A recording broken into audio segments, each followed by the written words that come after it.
This chaos unfolding in Glendale as the local Board of Education was set to adopt the month of June as Pride Month for its schools. On the agenda, a resolution designating June as LGBTQ plus Pride Month, something the district has done for the last 4 years. We gotta take this school down.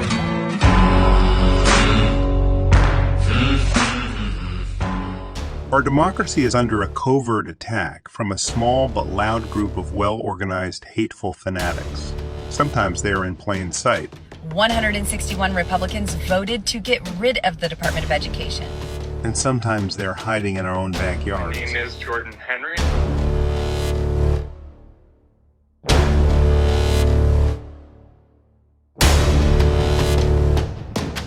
So I'm on the steps, taking the Capitol building. Can I just stop for a moment? I'm speaking now. You're not. No, I'm speaking now. I will. Interrupting my time. Like most right-wing extremists, it didn't take him long to start appearing at board meetings, where he began his aggressive campaign of attacking teachers and school employees. You hack, you liars. It is not appropriate to personally attack and denigrate a specific employee. I'm not personally attacking anybody. You are, sir. No, ma'am, I'm not.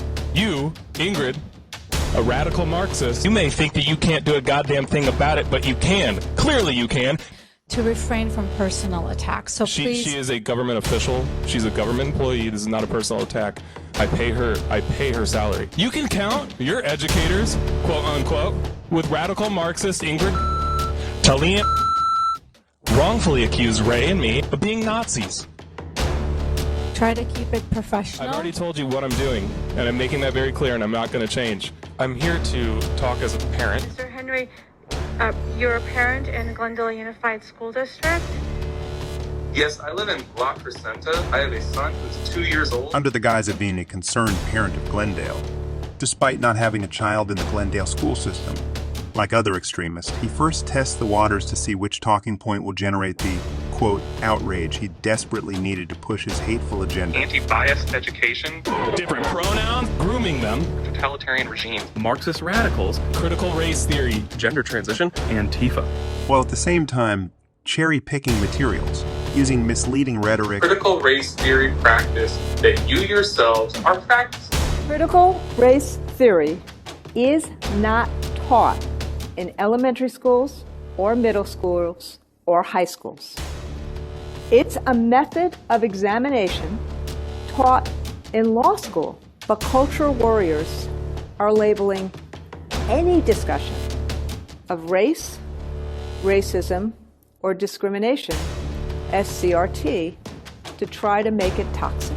Then repetitively use trigger words to give the false idea the listener is, quote, hearing this all the time. Gender transitioning, gender ideology, Marxism, critical race theory.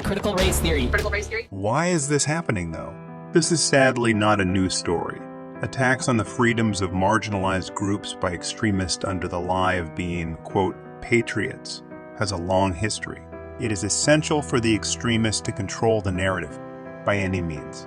Outrageous lies, personal attacks, and controlling what your children can learn. Every totalitarian regime does, along with confiscation and mutilation of reality, is confiscation of history and confiscation of culture.